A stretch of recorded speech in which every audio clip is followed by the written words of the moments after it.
նույն։ Այսօր 2-ից 4 տարեկանների խմբում գուշակելու ենք մեղեդին, բայց նախ եւ առաջ պետք է իմանանք, թե ինչ գործիք է այս գործիքը։ Դաշնամուր։ Նման է դաշնամուրին։ Ինչ որ Թումանյանի ծիտը հեքիաթը, չէ՞։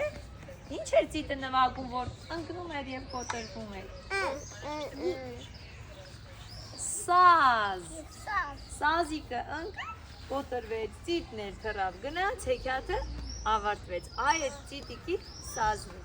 Տեսա՞ք, ինչքան գեղեցիկ է, փայտից է պատրաստված։ Դուք այսօր սազի հնչյունների ներքո գուշակելու եք ձեր իմացած երգերը, որ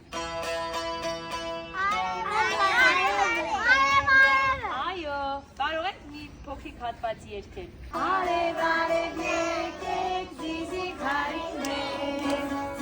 սև ամպեր հեռ